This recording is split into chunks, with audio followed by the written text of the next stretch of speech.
The kid couldn't have been more than 19, his chevron shirt stained with motor oil and fear. His hands shook as he grabbed my arm, pulling me behind the convenience store where the dumpsters reeked of week-old hot dogs and broken dreams. "Your wife, man," he whispered, glancing nervously toward the parking lot where my silver Honda Civic sat idling. "She's been coming here every Tuesday for months, always with that same guy in the BMW, always asking about you, when you work, where you go, what time you come home." The world tilted. Tuesday was my long day at the Morrison construction site, laying tile in their new medical complex. I never got home before 8. "What guy?" I asked, my voice sounding foreign, like someone else was using my throat. "Tall dude, built like he hits the gym hard," the kid said. "They sit in his car for hours, talking, laughing. Last week, she asked if I knew your route home. Said she wanted to surprise you." The kid's eyes darted to the parking lot again. But man, the way they were talking, it didn't sound like no surprise party. Through the glass windows of the station, I could see Veronica checking her phone, her auburn hair catching the fluorescent light, the way it did when we first met at that physical therapy conference 15 years ago. Beautiful, brilliant Veronica who saved my back after that construction accident, who bore my daughters, who held my hand through my father's funeral, who was apparently planning something that required knowing my schedule. "There's more," the kid said. "That BMW guy, he was here an hour ago filling up a bunch of gas cans, kept asking about the back roads to your neighborhood, specifically asked about Sagebrush Lane." My blood turned to ice water. We lived on Sagebrush Lane. I pulled out my phone and called my 17-year-old daughter, Nadine. It went straight to voicemail. I tried Kenna, my 13-year-old. Same thing. "Listen," I told the kid, pressing a 20 into his palm. "If anyone asks, you never saw me. You never said nothing. And if something happens to me or my girls, you tell Sheriff Winslow everything you just told me. Everything." I walked back toward the car, my mind racing through possibilities, each worse than the last. Through the windshield, I could see Veronica's reflection in the rearview mirror. She was smiling, but not at me. She was looking at something behind her. That's when I saw him, crouched low in the back seat, waiting. I kept walking past the car, pulling out my phone as I pretended to take a call. My fingers found Marcy Donnell's number, the paralegal who'd helped me through Dad's estate, the woman who'd lost everything in her own divorce because she trusted the wrong person. "Marcy," I whispered, moving toward the tree line behind the station. "I need you to start phase 1, right now." "Noah, what's wrong?" Marcy asked. "Everything," I replied. "My wife, my daughters, my life, everything's been a lie. And I think I'm supposed to die tonight." From the parking lot, I heard Veronica calling my name, her voice tinged with the kind of worry that sounded almost convincing. Almost. "Noah?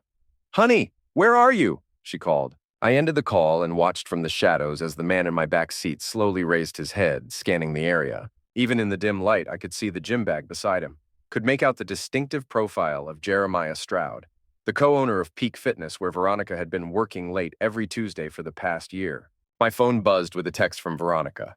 "Where did you go? We need to get home to the girls."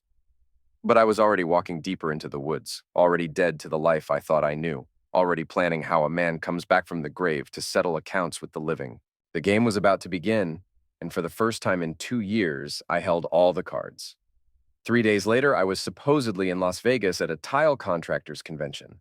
At least that's what Veronica believed when she kissed me goodbye and promised to keep the girls safe while I was gone. What she didn't know was that I'd never left Carson City. Instead, I was crouched in Sheriff Cody Winslow's unmarked patrol car, watching my own house through high-powered binoculars while Marcy Donnell fed me intelligence that made my stomach turn. "The property transfer happened 18 months ago," Marcy's voice crackled through the radio. "Forged your signature, Noah. Made it look like you were putting the house in trust for estate planning. But the beneficiary isn't your daughters, it's her." Through the binoculars, I watched Jeremiah's BMW pull into my driveway. He moved with the casual confidence of someone who belonged there, using a key to enter through the front door like he owned the place, which, legally speaking, he apparently did. "There's more," Marcy continued. "I pulled the financial records on Peak Fitness. Guess who's been making the loan payments? Your wife's been embezzling from the clinic's patient care fund. We're talking about $60,000 over the past year." Cody Winslow shifted beside me, his weathered face grim. "Noah, this is bigger than adultery," he said. "This is organized fraud." "Keep watching," I said, adjusting the binoculars as Veronica's car appeared at the end of the street. because I think we're about to see exactly how organized it really is. Veronica parked beside the BMW and hurried inside. Through the living room window, I could see them embracing. Could see her gesturing animatedly while Jeremiah nodded and pulled out what looked like legal documents. My phone buzzed. A text from Veronica read, "Missing you already. Girls are at mom's for the night. House feels so empty without you." Lying comes natural to her, Cody muttered. Question is, what's the end game? The answer came at exactly 8:47 p.m. when I watched Jeremiah carry a large gym bag out to his car, the same bag I'd seen in my back seat 3 nights ago. This time I could make out its contents through the partially open zipper, rope, duct tape, and what looked like a shovel. Phase 2, I told Marcy over the radio. Tomorrow's her birthday dinner. Time to let her know that dead men tell tales. The next evening, I walked into Romano's Italian restaurant wearing my best smile and carrying a dozen roses. Veronica looked stunning in the red dress I'd bought her for Christmas, her eyes bright with what I'd once mistaken for love, but now recognized as anticipation. "Noah!" she exclaimed, standing to embrace me, and I caught the scent of Jeremiah's cologne still clinging to her skin. "How was Vegas? Did you close the Morrison deal?" "Better than that," I said, signaling the waiter. "I learned some very interesting things about trust and property management." Her smile flickered for just a moment. "Oh?" she questioned. I raised my wine glass, and the entire restaurant seemed to quiet down, as if sensing the gravity of the moment.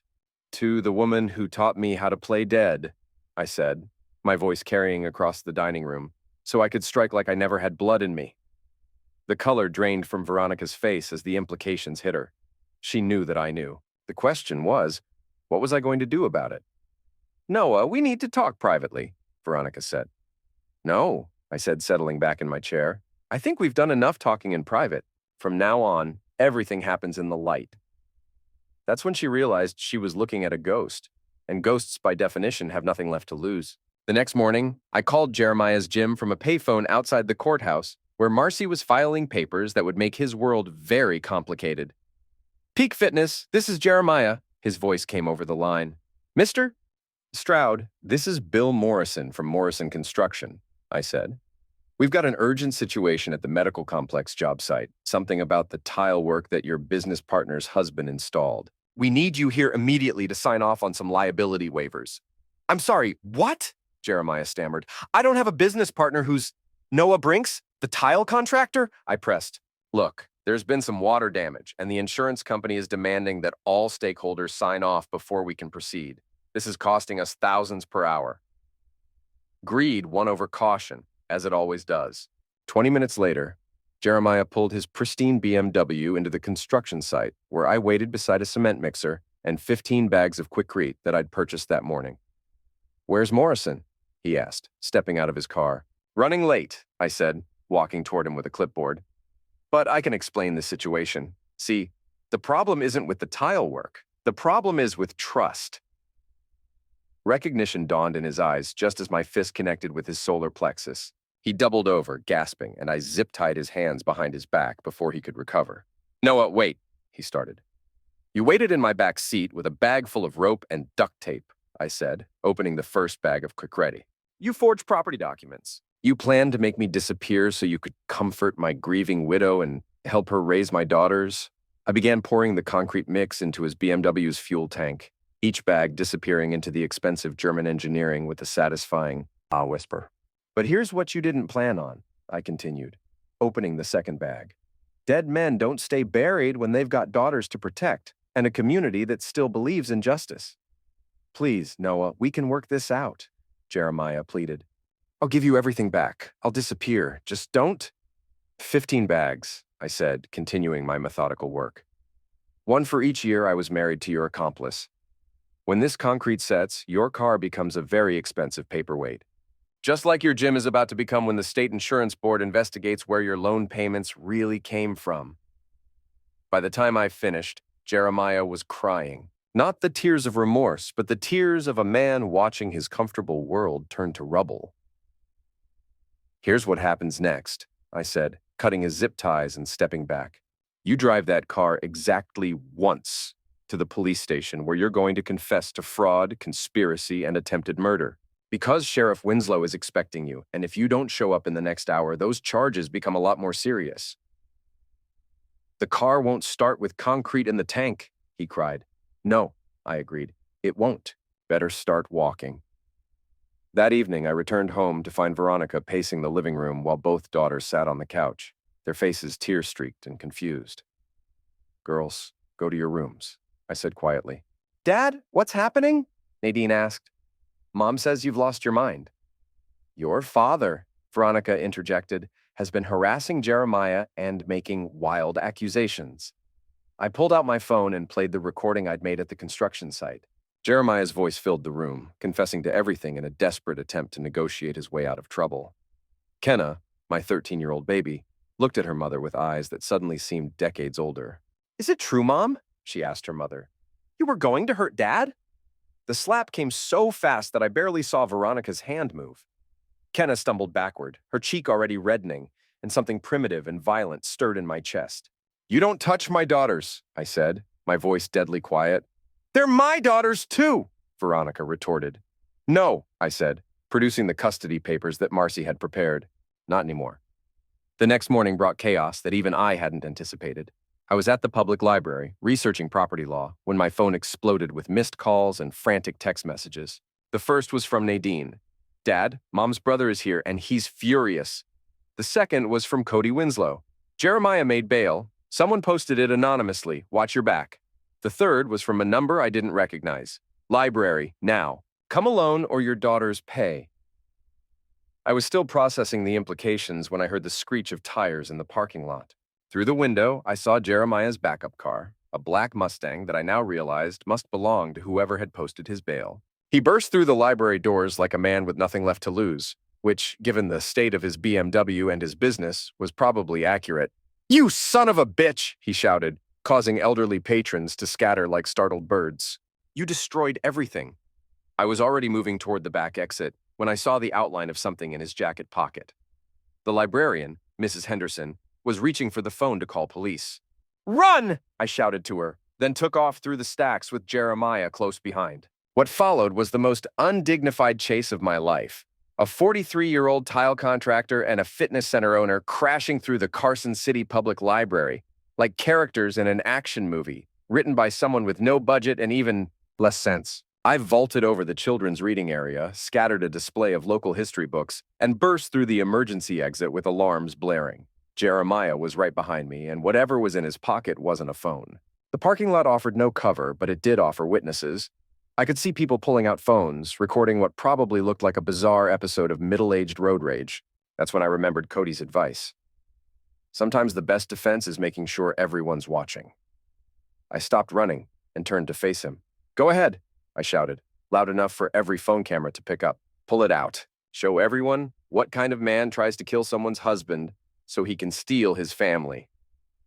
Jeremiah's hand froze on his jacket. Around the parking lot, at least a dozen people were openly recording now. That's not... I wasn't going to... He stammered. Then what's in your pocket, Jeremiah? I challenged. What did you bring to the library? Before he could answer, 3 patrol cars arrived with sirens wailing. Cody Winslow stepped out of the lead vehicle, his expression grim. Mr. Stroud, put your hands where I can see them, he commanded. The search revealed a .38 revolver, unregistered and loaded. Under Nevada law, bringing a concealed weapon to a public library while pursuing someone constitutes aggravated assault. Under any reasonable person's definition, it constituted attempted murder. As they loaded Jeremiah into the patrol car, he looked at me through the window with an expression I'll never forget. Pure hatred, mixed with the dawning realization that he'd played checkers while I'd been playing chess. But the day wasn't over. I arrived home to find Veronica's brother Marcus pacing the front yard while neighbors watched from their windows. Marcus was 6'4" and had played college football before becoming an insurance investigator. He was also, unfortunately for Veronica, very good at recognizing fraud when he saw it. Noah, he said, extending his hand. We need to talk. Inside the house, the scene was surreal. Veronica sat at the kitchen table with her head in her hands while Nadine and Kenna huddled together on the couch. Marcus had apparently been conducting his own investigation. I've known something was wrong for months, he said. Ronnie asking me about life insurance policies, about what happens to property when someone dies unexpectedly. She even asked me how long it takes to declare someone legally dead if they disappear. Veronica looked up. her face streaked with mascara and desperation. "Marcus, you don't understand," she pleaded. "Noah's been threatening us, harassing Jeremiah. I understand that you embezzled $60,000 from disabled veterans to fund your boyfriend's gym," Marcus interrupted. "I understand that you forged property documents. And I understand that mom and dad are going to have heart attacks when they find out what you've done to this family." That's when Veronica snapped. She came at me with a wine bottle from the counter, swinging it like a club. I managed to get my arm up in time to take the blow, feeling the glass shatter against my forearm. Blood immediately began streaming down my hand. But instead of anger, I felt something else entirely. I felt free. "There it is," I said, looking at the blood. "The real Veronica, the one who hits people when she doesn't get her way." Kenna was crying now, and Nadine was recording everything on her phone. "Keep recording, honey," I told her. Evidence. "Noah, I'm sorry, I didn't mean," Veronica began. "Yes, you did," I said. "You meant everything. The affair, the fraud, the murder plot. You meant all of it." Marcus was already on the phone with 911, requesting both police and paramedics. As we waited, I sat on the couch between my daughters and felt something I hadn't experienced in years. Complete clarity about what came next. "Dad," Nadine whispered, "are we going to be okay?" "Yes," I said, meaning it for the first time in weeks. "We're going to be better than okay." The family court hearing took place 3 weeks later in a sterile room that smelled of floor wax and broken dreams. Veronica had hired the most expensive attorney in Carson City, a sharp-dressed woman named Patricia Hawthorne, who specialized in making guilty people look sympathetic. I had Marcy Donnell, who specialized in making the truth impossible to ignore. "Your Honor," Patricia began, "my client is the victim of an elaborate psychological manipulation campaign. Mr. Brinks has systematically isolated her from her support system, destroyed her career, and now seeks to alienate her from her own children through a campaign of—" "Objection," Marcy interrupted. "May I present Exhibit A?" The recording of Jeremiah's confession played through the courtroom speakers, his voice detailing the murder plot with clinical precision. Veronica's face went pale as she listened to her lover describe exactly how they'd planned to make me disappear after the accident they'd arranged. "Exhibit B," Marcy continued, "financial records showing systematic embezzlement from the Paradise Valley Physical Therapy Clinic's Patient Care Fund, totaling $63,847 over 14 months. The judge, the Honorable Rebecca Martinez, studied the documents with increasing concern." Exhibit C, forged property transfer documents, notarized by someone who has since admitted to accepting bribes, Marcy added. Exhibit D, recorded conversations between Mrs. Brinks and her accomplice, discussing timeline for presumed death benefits and custody arrangements, Marcy concluded. With each piece of evidence, I watched Veronica shrink further into her chair. Her expensive attorney tried valiantly to redirect attention to my vigilante behavior, but it's hard to paint someone as a criminal when they're the intended victim of a murder plot. The custody decision was swift and decisive. Full custody to me, supervised visitation for Veronica pending resolution of criminal charges, and a restraining order that kept her away from our home. But the real drama came during the property settlement hearing. "Mrs. Brinks," Judge Martinez said, "you stand accused of forging your husband's signature on documents that transferred ownership of the family home to a trust that you control. How do you plead?" "Not guilty, Your Honor," Veronica replied. "I was trying to protect our assets in case something happened to Noah. His work is dangerous. Were you also trying to protect assets when you transferred $63,847 from disabled veterans' physical therapy accounts to fund your boyfriend's business?" the judge asked. Patricia Hawthorne requested a recess. Veronica needed medical attention. Apparently, the stress of being caught in multiple felonies was affecting her blood pressure. During the break, I stepped outside to find Veronica's parents waiting by the courthouse steps. Her father, a retired Marine named Bill Santos, looked like he'd aged 10 years in the past month. "Noah," he said quietly, "I want you to know that we never suspected. If we had known what she was doing—" "Bill, this isn't your fault," I assured him. "She's our daughter," he lamented. "We raised her. Somewhere along the way, we failed." "No," I said. "Somewhere along the way, she chose to become someone else. That's on her, not you." Veronica's mother, Susan, was crying quietly. "The girls? Will we still be able to see the girls?" she asked. "They're your granddaughters," I said. "Nothing changes that." When court resumed, the judge delivered the final blow. Full restitution for embezzled funds, forfeiture of all fraudulently obtained property, and immediate arrest pending trial on multiple felony charges. As the bailiff approached with handcuffs, Veronica turned to me with an expression I'd never seen before. Genuine fear. "Noah, please," she begged. "I know I made mistakes, but I'm still the mother of your children. Don't let them see me like this."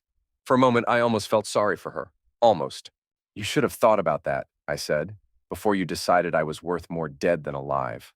The last thing I heard as they led her away was Patricia Hawthorne promising to file appeals that would never succeed. Outside the courthouse, Marcy was practically glowing with professional satisfaction. "Noah, I've been doing this for 20 years, and I've never seen such a complete collapse of a fraudulent case," she said. "She's going to prison for a very long time." "What about Jeremiah?" I asked. "Plea bargain," she explained. "He's testifying against her in exchange for reduced charges. Even then, he's looking at 3 to 5 years minimum." I should have felt victorious. I should have felt vindicated. Instead, I felt empty, like I'd won a war that nobody should have had to fight. That evening, I sat on the front porch while Nadine and Kenna did homework inside. The house felt different now, cleaner somehow, but also lonelier. I was scrolling through my phone when I received a text from an unknown number. "Congratulations on your victory, but some games have extra innings. A friend." I stared at the message for a long time before deleting it. Then I checked the locks on all the doors and made sure the security system was armed.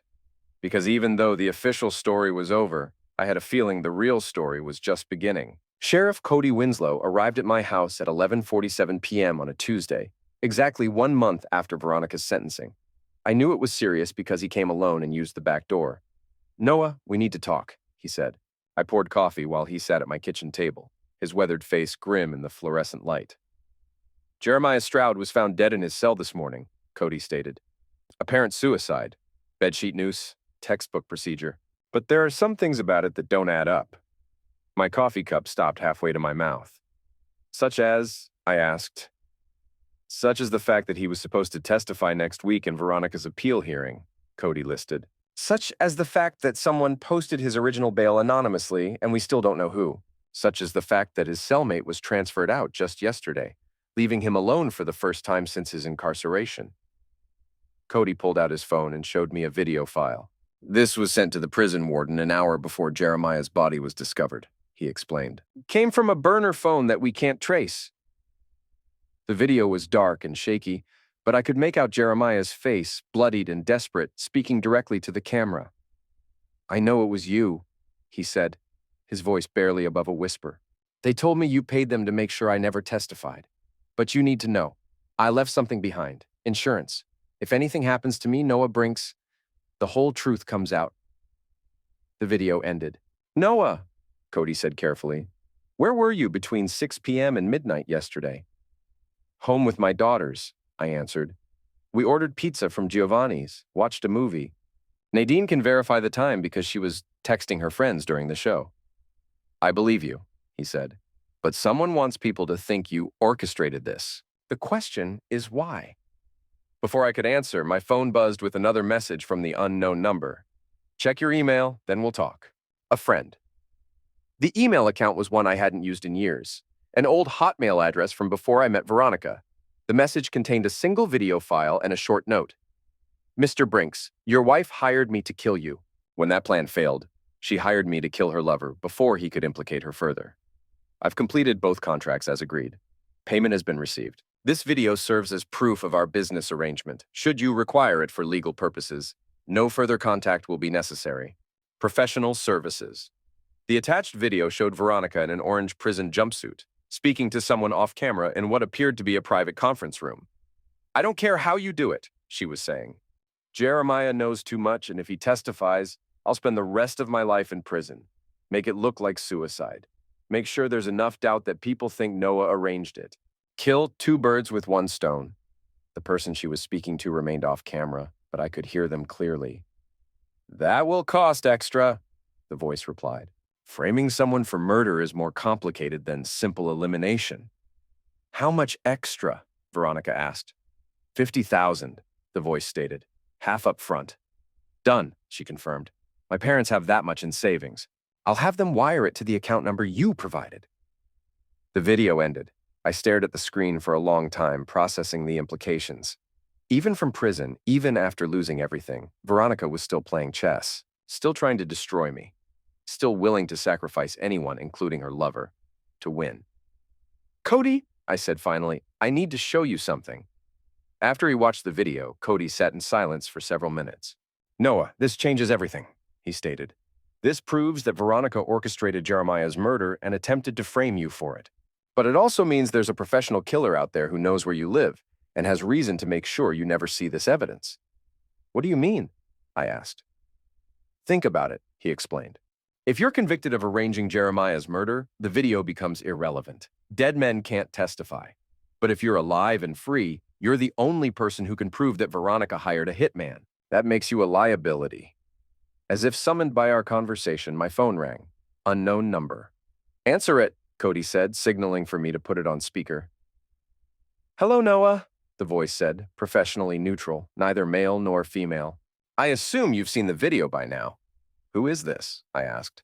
"Someone who takes pride in completing contracts exactly as specified," the voice replied. "Your wife hired me for 2 jobs. Eliminate you, then eliminate her lover while implicating you in his death. I've completed the 2nd job. The first remains open." "Why are you telling me this?" I questioned. "Because your wife tried to pay me with money stolen from disabled veterans," the voice stated. "That wasn't in our original agreement. I find such behavior unprofessional." There was a pause, then the voice continued. "I'm prepared to offer you a deal, Noah. I'll provide evidence that clears you of any involvement in Jeremiah Stroud's death. In exchange, you'll ensure that your wife serves her full sentence without possibility of early parole." "How exactly would I do that?" I asked. "By testifying that she confessed to hiring me," the voice detailed. "By providing evidence of additional crimes she committed that weren't part of the original charges. By making sure she never gets out of prison to hire anyone else to clean up her mistakes." Cody was frantically writing notes, trying to trace the call. "What happens if I refuse?" I challenged. "Then you become a loose end," the voice threatened. "And I don't leave loose ends?" The line went dead.